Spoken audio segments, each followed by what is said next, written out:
Yes,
good morning, all of you.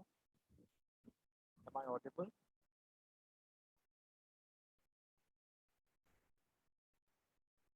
Hello. Am I audible? Yes, sir. But the system had hung up this morning.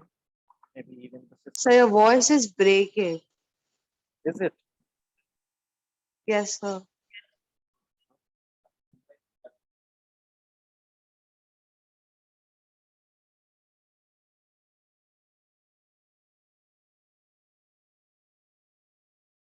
It's better now. Is it? Hello. Yes, sir. How are you all?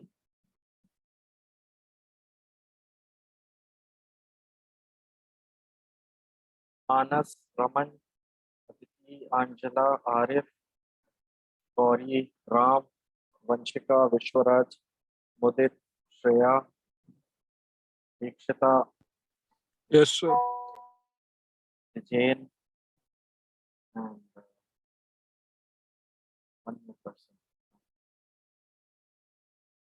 It got late due to because the system got hung up this morning. I think even the system was enjoying its weekend for the festival.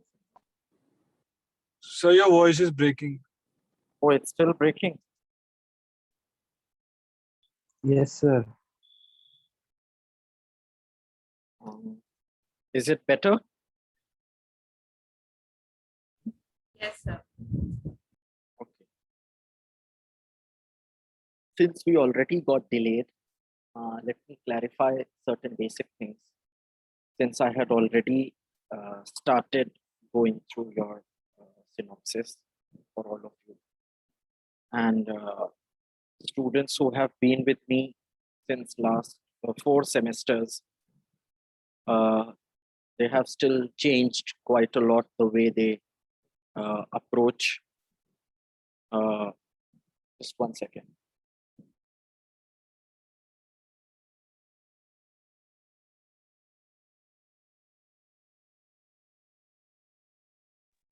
But then others who have joined in new, plus all of you, those who have been with me, those who have joined new, still there needs to be clarity on what are the various, because see, now that you are done with your synopsis, and now that you will be embarking upon your main project, it's very important for you to know what exactly do each of these subheadings mean. Still, many of you are confused. Every semester, we are doing a new course in political science. So that could be another reason for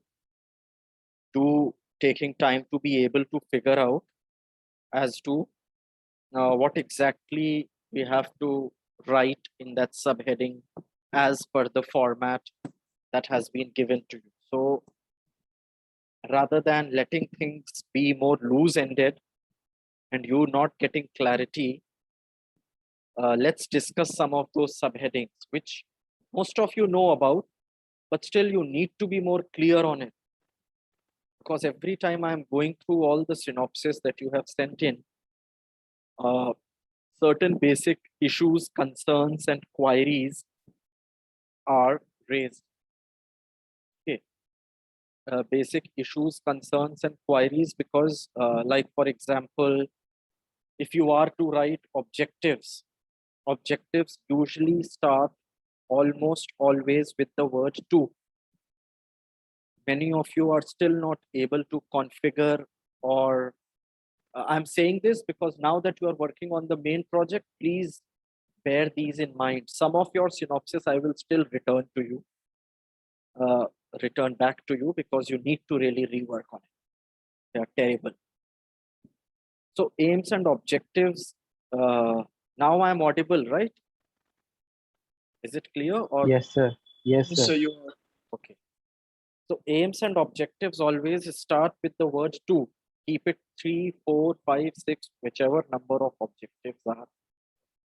And probably every subheading I'm discussing, I'll give you an example. Like to compare and analyze political systems of India and Great Britain. To critically understand US presidential election system. I mean, keep it simple and short. Be clear on this. This is one of the simplest points, which is on objectives. And just be clear and straightforward. Don't have to fill it up with a lot of things, as people usually do. Keep as many objectives as you may or as you can manage in your project. You don't have to, because you are not writing a book. Some of you have written so many, and then it seems as if you're going to write an entire book on the topic, right? Just so each of you, some of you who had submitted to me their synopsis previously have again submitted to me the final version. Others, at least look back and redo or rework on it, or just see if you are not using the word to in your objectives, and if your each objective should be different and distinct from the other one, right? Each should be different from the other so that a distinction is maintained. And moreover, so let's say when you are writing even a synopsis or even a project, first you do an introduction. Introduction is a basic thing, general stuff like whatever topic, whichever topic it is, you are ideally you are supposed to paraphrase and rephrase it in your own words. Still, I can see a lot of copy pasting being done. Even if due to software reasons you are able to remove that, the terminology itself, the terms, the way the sentences are, it's very clear that you have copied it from somewhere. So it's not like we are not like I'm not, at least in my course, I can say it's not like I'm turning a blind eye towards it. It's very clear if you have taken it from somewhere, because I know these days you can do software changes that plagiarism cannot be checked. Everyone knows that. But the way the sentences are, I mean, there has to be, so at least try writing your own some things. Okay, make it in your own words. At least that will be reflective of the way you are understanding. But introduction is different for everyone. It depends on your topic. It depends from person to person. So that's another thing. Other subheadings, other formatted things which are important are, for example, there is a sequence of things. Then there is review of literature. Review of literature also, please keep it into text format in paragraphs. It is not a point system anymore here. Even a synopsis is like a text. It is not like you are putting a pointer in there, writing the name of the writer, and then under the writer, you are just either pasting or just saying whatever that writer is saying, 4 or 5 lines. If it is whatever, for example, Philip Schumann or whoever, you have to write his name and say that he suggests that, and whatever he suggests. I mean, at least do away with all those practices of, these are not your notes. This is after all a text, because that text only enlarges on to become a full-fledged project at some point, right? Review of literature could be 2, 3, 4. In synopsis, you could keep it less. In main project, that always gets enlarged. In the sense, what is the literature that is produced on the topic till now? An article, a book chapter, or any of these. Statement of research problem. Now, these are basic things. Now, we could not discuss, as I think many of you are still confused. And the other important things that are there, which are basic things for every project. And even in the main project, I know apart from the content, those are the things I will always be getting back to you on. And which are these? One is objectives. The other is a statement of research problem. Make a note of these four things. In your chapter 1, either in your synopsis as well already that you have stated, or even in your chapter 1 of the project, statement of research problem is the second important thing. Objectives is definitely there. Second is a statement of research problem. Third is hypothesis. And fourth is research methodology. These in themselves are a bit complex features, which are not easy to just think and write whatever you want in few minutes. Statement of research problem is what is the question that you are addressing. It may even include research questions as a part of it. But still, there is one major statement of research problem. It is not an assumption. A hypothesis is an assumption.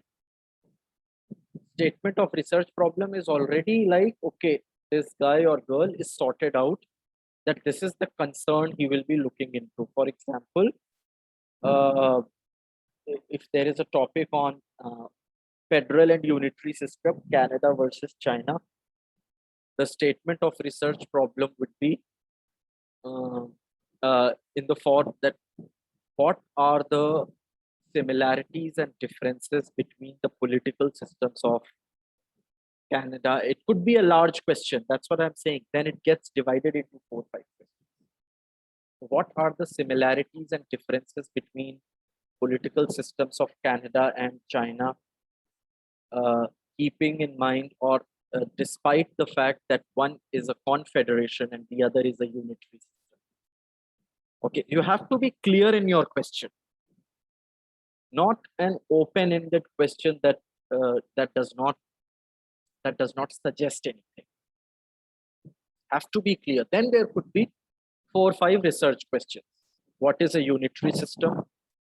How does it work in China? What is a federal system? How does a confederation work in Canada? What are the major stark differences between the two? Fourth question, what are the similarities between the two, if any? Usually there are many times similarities in the way leadership is, whatever way it could be that you have to figure out. So statement of research problem or statement of research, whatever that heading is not an assumption. Hypothesis is an assumption. Now, hypothesis is another tricky part, which one needs to discuss, and many times you are still confused as to what to. In hypothesis, you are already making assumptions and assuming certain things which may or may not be true. In the sense, you are assuming that one system is better than the other. I mean, it could be your own statement, which you are going to prove true or false. One thing is, you don't have to worry that how correct you are. You are just making an assumption. Because whenever we are setting out to do a research project, we are already starting with certain kind of assumptions. It's not like we know all the knowledge about it, we know everything about it. It's not like that. We already have, like, when we have like when you bake a cake in an oven, it's like a half-baked cake information that you have.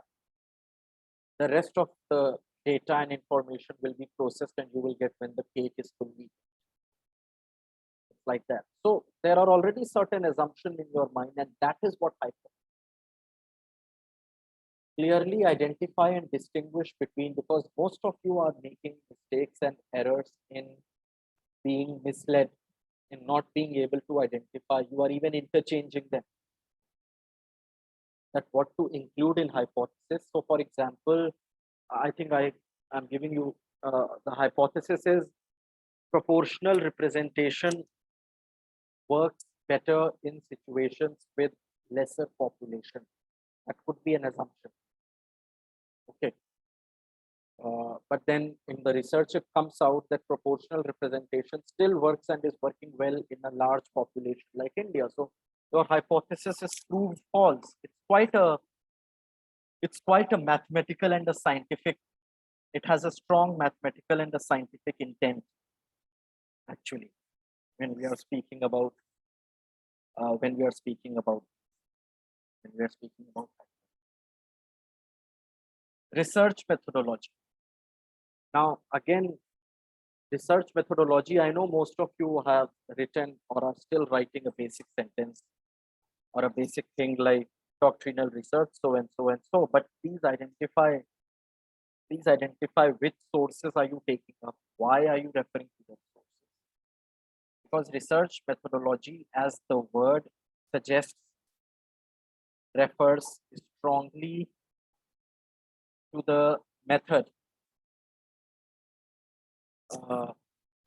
It refers strongly to a method, and method means the means that you are approaching. So you have to be clear on which means or method you are taking up. So let's say the topic is on state, anything on state. I think some of you, one or two of you, are still doing it on COVID-19 and nation state. So when you are looking into COVID-19 and the nation state, etc., there are some. So let's say what is the kind of methodology you are taking? Which states, even within a nation state. So let's say, okay, let's assume a general topic. Effect of the pandemic on the nation state, a case study of India, for example, if that's the topic, if someone is just focusing on India. So even in India, which states are you taking up? Why are you taking them up? That's very important. It's not like a loose-ended thing that it came in your dreams that you will take up Punjab, that you will take up Tamil Nadu, whatever. It's not, why there has to be a reason why that state, and then you are more specific about it. In which way are you trying to? Because see, these are all interlinked. Even your research methodology is interlinked to your objectives, is interlinked, is connected. Let's use a stronger word. It's connected with your hypothesis. It's connected with your statement of research and research questions. So they are all interlinked and interconnected, right? And that's why don't have to just stick to that one line of research methodology. Comparative gives you a lot of scope to explore and see that which way you are using the method and why you are. Plus, then there are other things like scope and limitations of the research. What is the area of study of research? What is the scope of research? What is the relevance of research? There are a number of things in there. Okay. This is because these are basic things. Without this, even your main project cannot start. And then you talk about tentative chapterization. Many of you were confused in how to structure and classify the chapters, and I already helped you out or gave you an idea that how can you make different chapters accordingly. Usually you go step by step, because most of your topics this time are that of a comparative nature. So mostly you go step by step. Like first of all, first chapter is introduction, in which you are talking all these things. Basically, your synopsis configures a major part of your chapter 1, right? Then you talk about review of literature. Review of literature has to be a bit more detailed in the main project. Okay. And then you go chapter wise, as in saying, like if the topic is on, let's take up any topic from unit 1, significance of comparative politics for developing societies. I think one of you is doing the project on that. So when we are speaking about significance of comparative politics for developing societies, uh, you first identify what are developing societies. How do you understand developing societies? How do you identify, how do you define developing society? Right? That's very important. How do you identify, how do you define what are developing societies? Also, what is the changing nature of developing society? There is a way where societies are not developing anymore and have now become developed. So you bifurcate and dissect, and that's how you build up chapterization. Like then the next one could be, what is comparative politics? And then you are connecting the two. Usually you go step by step. Then significance of it for developing society. Then I think by now you are familiar with my way of the way I construct or help you construct and the way you do my course projects is you never finish a project without critical analysis or any kind of analysis and conclusion. It's not just the conclusion. There has to be an analysis which is preceded by it. Just preceded by it, which comes before it.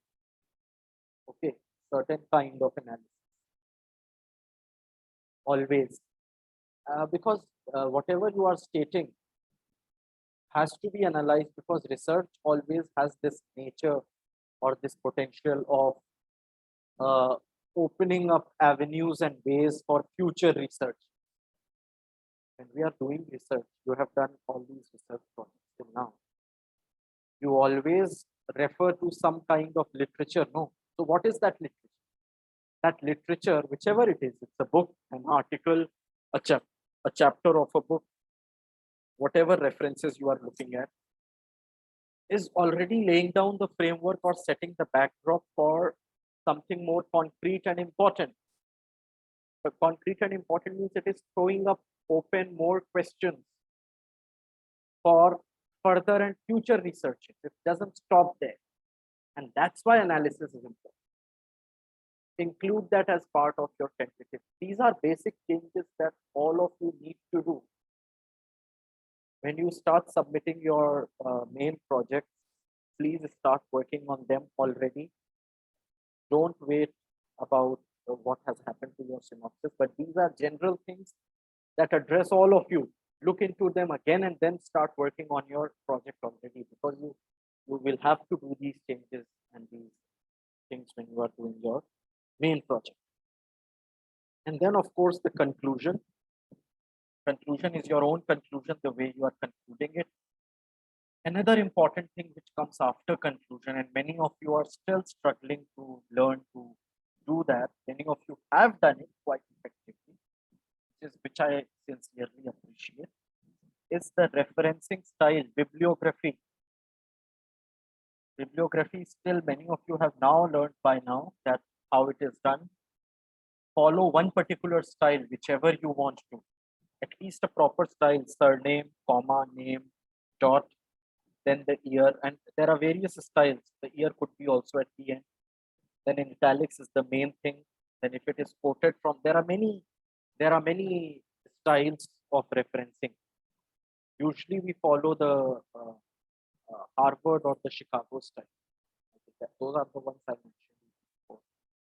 Chicago style of referencing, Harvard, and mostly these American, Chicago, Harvard, or Stanford. I think it's Harvard and Chicago. These are standardized norms, because even when you are writing articles, and I know some of your articles do get published in good, prestigious web links as well now. So this is very important, because that also creates an impression of the kind of work you are doing. Because you should be able to reference it properly. without referencing, it's quite incomplete. These are certain basic ideas, but any other problem that any of you faced while doing your synopsis? And now that maybe some of you have already started working on the project, then you can let me and clarify and address your point. Did you get an idea about it? Do you know what is the distinction between hypothesis? What is a hypothesis? Do you know what is a statement of research or statement of research problem? Usually in professional language, we call it statement of research. That may also include research questions. You know what research methodology is, something very important. Then you know what, in which way you are to figure out your objectives. Because some of your synopsis, you're still very clueless about.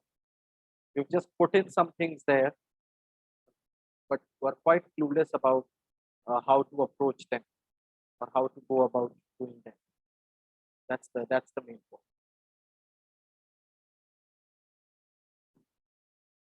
Yes, any question? Any of you?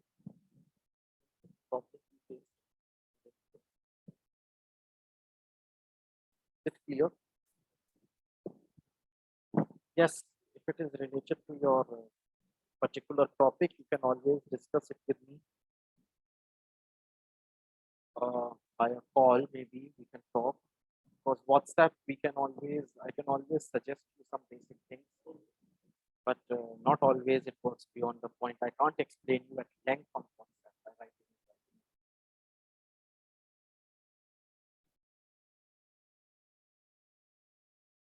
Any other question anyone has?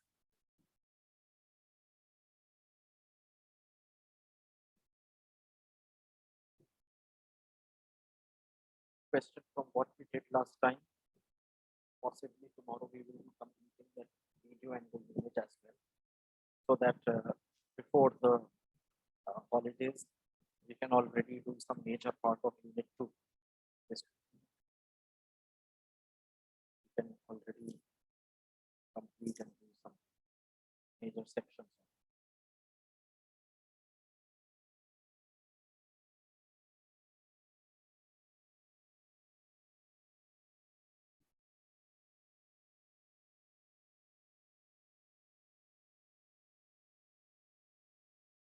I saw your message now, Yashi.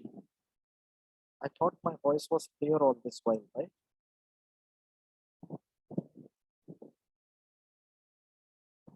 Sir, it's too low.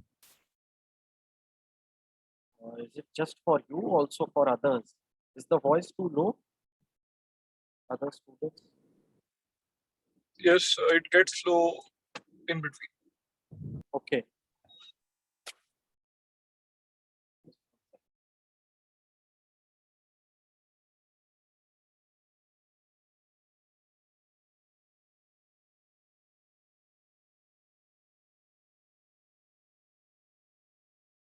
Yes, anyone wishes to ask anything else?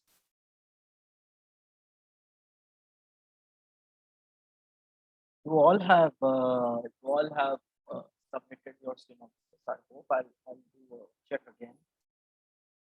Then I'll again pursue you because I don't have a choice. But then you should yourself think about it in case you have not submitted. There is a limit to which I can pursue multiple times, even after giving reminders. And by now you know how strict deadlines are. And I hope you all have also submitted your completion certificate. We'll discuss cases individually. It's different from the confidential one. Confidential, you know the meanings of the word. I don't have to tell it. Confidential is something that your lawyer will send directly to me or to law faculty, one of us. But completion is an official thing that you will also require for your own CV and profile. How can you even do or think of an internship without receiving a completion certificate? You can't carry your confidential certificates everywhere. They'll be like, you're not supposed to have. Because some of you got confused in that. There has to be a completion certificate, and there has to be completion certificate is even more important than the joining letter. Joining letter is something else. That's just official information that you are joining. So the completion certificate is the one that matters.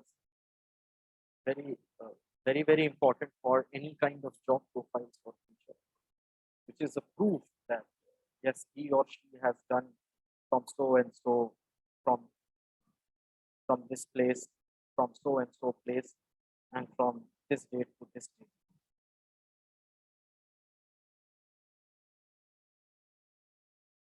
I hope you all have some.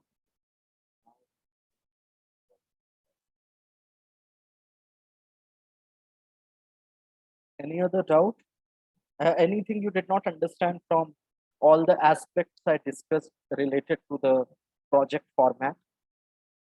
Especially new students, Mudit, Raman, Aditi.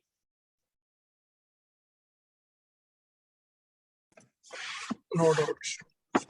Yes, sir, it's quite clear. Did you get a more clear idea on what do these mean now that you Yes, are sir. following this format?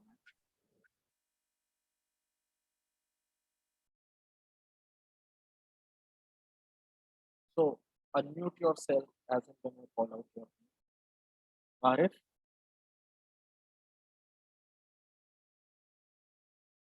Hello. Am I audible? Arif? Yes, sir. Yashi? Yes, sir, present. Raman? Present, sir. Tushar? Yes, sir. Nidhi? Yes, sir, present. Manas? Present, sir. Gauri? Yes, sir. Ram? Yes, sir, present. Vanshika? Present, sir. Ikshita? Present, sir. Vishwaraj is here only. Mudit? Present, sir. Shreya? Present, sir. Brijen? Yes, sir. Aditi? Present, sir. Angela? Present, sir.